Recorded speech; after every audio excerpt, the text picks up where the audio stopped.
Hello बच्चों, चलिए प्रश्न को पढ़ते हैं और समझते हैं। माना f जो है वो r से r में एक फलन इस प्रकार है कि एफ एक्स प्लस वाई बटा तीन बराबर F X plus F Y बटा तीन है और हमें एफ जीरो बराबर 8 दिया है और एफ डेस जीरो बराबर 3 दिया हुआ है। तब r में एफ एक्स बटा एक्स अवकलनीय है। उसके बाद कहा गया है कि r में एफ एक्स सतत है परंतु अवकलनीय नहीं है। r में f सतत है और r में f परिबद्ध है। चार विकल्प दिए गए हैं और हमें इनमें से सही विकल्प का चुनाव करना है। प्रश्न को हल करने से पहले हम प्रश्न के लिए मुख्य अवधारणा लिखते हैं, जिसकी सहायता से हम इस प्रश्न को हल करेंगे बच्चों।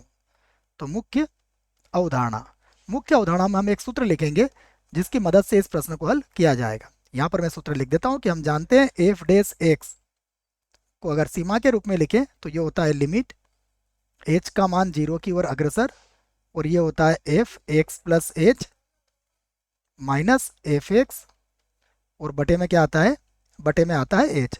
तो यह सूत्र आप इस प्रश्न के लिए याद रख सकते हैं। अब जो दिया गया है उसकी बात करते हैं। हमें एफ जीरो का मान दिया है 8 के बराबर।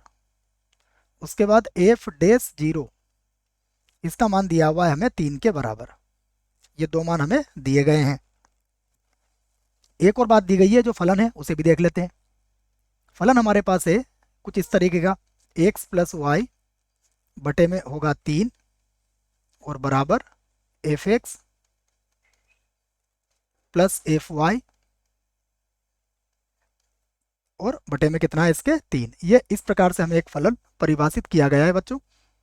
इसको मैं एक बार और लिख देता हूँ और यहाँ से हम एक समीकरण बनाएंगे। देखिए ये जो हमें दिया गया है, इसमें मैं क्या करता हूँ कि x के स्थान पर 3x, तो x को 3x और y को 0 से प्रतिस्थापित करने पर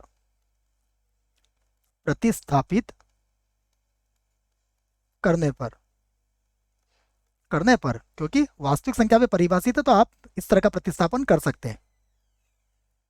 उससे क्या फायदा होगा, देखो यह होगा एफ, देखो यहाँ पर 3x रखोगे तो 3x plus zero, 3x plus zero और बटे में कितना आ जाएगा 3, बराबर ये होगा एफ 3x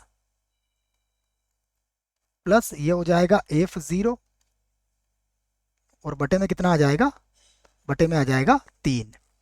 यहाँ से देखो 3 से 3 कट जाएगा तो एफ एक्स, तो 3 को बराबर के उधर ले जाता हूँ मैं। इसको इस प्रकार से हो जाएगा, ये 3 से 3 कटने के बाद यहाँ से लिख लेता हूँ मैं, ये हो जाएगा एफ एक्स बराबर कितना था, एफ 3x और कितना आया था plus F zero, plus F zero. यहाँ से मैं 3 को इधर ले जाऊंगा तो ये 3 का गुणा इधर किया जा सकता है। तो यहाँ से देखिए अगर एफ जीरो को इधर ले जाते हैं तो माइनस एफ जीरो का जो मान आएगा वो किसके बराबर आ जाएगा, एफ 3x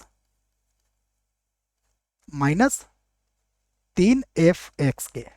ठीक है बच्चों, तो इस समीकरण का उपयोग हम थोड़ी देर में करेंगे। इसको मैं समीकरण 1 बना देता हूँ। उसके बाद अब हम जानते हैं, जैसा मैंने सूत्र लिखा है आपके सामने मुख्य अवधारणा में, कि हम जानते हैं, मैं सूत्र लिख देता हूं कि एफ डेस एक्स बराबर होता है लिमिट एच का मान जीरो की ओर अग्रसर, और ये होगा F X plus H minus F of x, और बटे में कितना आ जाएगा, बटे में आ जाएगा यहाँ पर एच। इस सूत्र के बारे में हम परिचित हैं। फिर से लिखूंगा मैं, एफ डेस एक्स बराबर लिमिट एच का मान जीरो की ओर अग्रसर है। यहाँ पर हम क्या करेंगे, 1/h को तो मैं इधर लिख देता हूँ बच्चों, 1/h को मैं यहाँ पर लिख लेता हूँ और यहाँ कोष्टक लगा लेता हूँ। देखो 3 प्लस एच, अब 3 प्लस एच किसके बराबर हो जाएगा, उसके पहले हम इसको देख लेते हैं एक बार, क्योंकि हमें बटे में भी 3 चाहिए शायद। फलन में हमें जहाँ पर रखना है तो बटे में 3 चाहिए बच्चों, तो हमें 3/3 का गुणा करके थोड़ा सा इसको करना पड़ेगा। तो मैं इसको कैसा लिख सकता हूँ, देखो ये इसको लिख देता हूँ मैं, एफ ऑफ ये हो जाएगा 3x प्लस का 3h और बटे में कितना लिख दूंगा मैं 3, तो 3/3 का यहाँ पर गुणा किया जा सकता है, माइनस एफ ऑफ एक्स, इसको लिख देते हैं हम एफ ऑफ एक्स, वैसा का वैसा ही लिख देते हैं बच्चों। अब देखिए 3x प्लस 3h/3, अब यहाँ पर हम फलन का प्रयोग कर सकते हैं जो हमें दिया गया है। मैं इसको एक बार और लिखता हूँ, एफ डेस एक्स बराबर होगा लिमिट एच का मान 0 की ओर अग्रसर, 1/h को तो वैसे ही रखिए आप। यहाँ पर अब हम इसे क्या लिख सकते हैं, हम इसे लिख सकते हैं F of 3x plus F of 3h, और पूरे के बटे में क्या लिख सकते हैं हम 3 बच्चों। ये कहाँ से लिखा है मैंने, मुझे इसी प्रकार का फलन दिया गया है, देखिए यहाँ से देख लीजिए आप, इसको यहाँ से समझ लीजिए, देखो एक्स वाई, तो यहाँ पर 3x 3y और बटे में लिख दिया है मैंने 3, ठीक है। और माइनस कितना है, माइनस है यहाँ पर एफ ऑफ एक्स, जो अभी वैसा ही लिखा गया है। एक बार और लिखते हैं इसको, तो यहाँ से लिखूंगा मैं एफ डैश एक्स बराबर लिमिट एच का मान 0 की ओर अग्रसर है। यहाँ से हम इसका लघुत्तम ले लेते हैं, देखो तो ये हो जाएगा 1/3h, ठीक है, लघुत्तम ले लिया है मैंने। और यहाँ होगा एफ 3x प्लस हो जाएगा एफ 3h और माइनस हो जाएगा 3f(x). इसीलिए हमने समीकरण नंबर 1 बनाई थी बच्चों। समीकरण नंबर 1 को देखिएगा, एफ 3x माइनस का 3f(x) किसके बराबर है, माइनस f(0) के बराबर है। तो इसी का उपयोग हम यहाँ पर करने वाले हैं। तो यहाँ से लिख देता हूँ मैं एफ डैश एक्स बराबर हो गया लिमिट h का मान 0 की ओर अग्रसर है।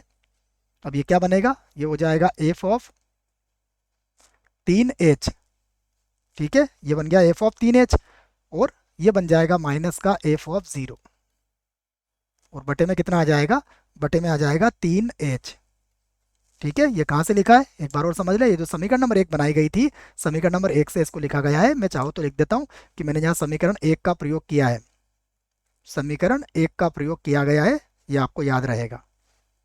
फिर से लिखते हैं, अब इसको अगर आप ध्यान से देखें तो ये किसके बराबर आ गया है, एफ डैश एक्स बराबर F of 3h minus F of 0 और बटा 3h बच्चों। इसको हम लिख सकते हैं 0 प्लस 3h, अर्थात ये एफ डैश 0 के बराबर आ चुका है। ये किसके बराबर आ गया, एफ डैश 0 के बराबर आ गया। और एफ डैश 0 का मान देखते हैं हमें कितना दिया हुआ है, एफ डैश 0 का मान हमें बच्चों दिया हुआ है 3। तो हम एफ डैश 0 का मान यहाँ पर कितना रख लेंगे, 3 रख लेंगे। और ये कारण भी मैं आपको यहाँ पर समझा देता हूँ कि यहाँ पर हमें एफ डैश 0 का मान प्रश्न में ही 3 के बराबर दिया गया है, तो ये भी आप याद रख सकते हैं। अब प्रश्न को आगे हल करते हैं। तो अब हम इस प्रश्न को ऐसा लिख सकते हैं, एफ डैश एक्स बराबर कितना हुआ, बराबर हो गया हमारा 3। अब जब बराबर 3 हुआ है तो मैं इसके दोनों पक्षों का समाकलन करके एफ एक्स का मान ज्ञात कर सकता हूँ। तो मैं लिख देता हूँ दोनों पक्षों का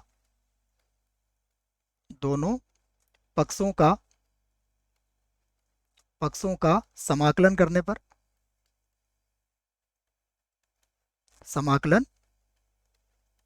करने पर यदि दोनों पक्षों का समाकलन किया जाएगा तो एफ डैश एक्स का समाकलन तो एफ एक्स हो जाएगा, 3 का समाकलन हो जाएगा 3x, और प्लस एक अचर आ जाएगा c। अब इसको बना देते हैं हम समीकरण 2। अब हमें अचर c का मान भी याद करना पड़ेगा। तो यहाँ पर समीकरण नंबर 1 बनाई थी मैंने, इसको समीकरण नंबर 2। अचर c का मान ज्ञात करने के लिए आप इसमें x का मान 0 रख लीजिए, क्योंकि f0 का मान आपको दिया हुआ है। तो यहाँ पर अगर मैंने x बराबर कितना रख लिया, 0, तो x बराबर 0 पर देखिए क्या होगा, ये हो जाएगा f0 बराबर ये 0 और प्लस हो जाएगा c। तो यहाँ पर f0 का मान देख लेते हैं हमें कितना दिया गया है बच्चों, f0 का मान हमें दिया गया है 8। तो f0 का मान मैं यहाँ पर 8 लिख लेता हूँ।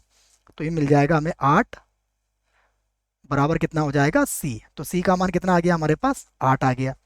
अब हम लिख सकते हैं कि f(x) क्या आया हमारे पास, अर्थात f(x) का जो मान आया है वो आया है हमारे पास 3x और प्लस कितना हो गया 8, जो बहुपदीय फलन है। जो क्या है, बहुपदीय फलन है या जो सरल रेखा को व्यक्त करता है, जो सरल रेखा है, यूं भी कह सकते हो आप कि ये सरल रेखा का समीकरण है। अब यदि ये सरल रेखा का समीकरण है बच्चों, तो ये जो भी आपके बहुपदी फलन होते हैं वह सदैव क्या होते हैं, सतत भी होते हैं और अवकलनीय भी होते हैं। और अगर ये सरल रेखा है तो देखो सरल रेखा के साथ क्या होता है, इस बात को भी समझ लीजिए आप। मान लीजिए ये कोई हमारी सरल रेखा है, तो सरल रेखा में यदि आपने इसका अधिकतम मान देखें तो अनंत की ओर अग्रसर होगा, इसका न्यूनतम मान देखें तो माइनस अनंत की ओर अग्रसर होगा। अर्थ ये हुआ कि ये परिबद्ध नहीं होगा बच्चों, क्योंकि इसके अंदर आप ये नहीं कह सकते हो यदि x का मान आप अनंत रखोगे तो y का मान अनंत आ जाएगा, x का मान माइनस अनंत रखोगे तो y का मान माइनस अनंत आ जाएगा, अर्थात ये परिबद्ध भी नहीं है। अब हम विकल्प की तरफ चलते हैं, सारी बातें हमने समझ ली है। विकल्प सॉरी बच्चों, विकल्प की बात करें तो आर में क्या कहा गया है, एफ एक्स बटा एक्स, ये अवकलनीय, यह अवकलनीय नहीं हो सकता बच्चों, एफ एक्स अवकलनीय हो सकता है परंतु बटे में एक्स आ गया है, अर्थात अगर एक्स का मान आपने इसमें 0 रख दिया तो फिर 0 पर ये परिभाषित नहीं होगा, तो ये विकल्प क्या होगा हमारा, गलत हो जाएगा। आर में एफ एक्स सतत है, बिल्कुल सही है सतत है, परंतु अवकलनीय नहीं है, तो ये बात फिर से गलत हो गई। ये कहा गया है आर में एफ एक्स सतत है, ये बिल्कुल सही है, सतत होगा, तो सतत है, अर्थात ये विकल्प हमारे लिए सही है। आर में एफ परिबद्ध, ये सरल रेखा का समीकरण आया है, अर्थात ये परिबद्ध नहीं होगा, तो ये भी विकल्प हमारा गलत हो जाएगा। आशा करता हूं आपको इस प्रश्न का उत्तर समझ में आया होगा। धन्यवाद।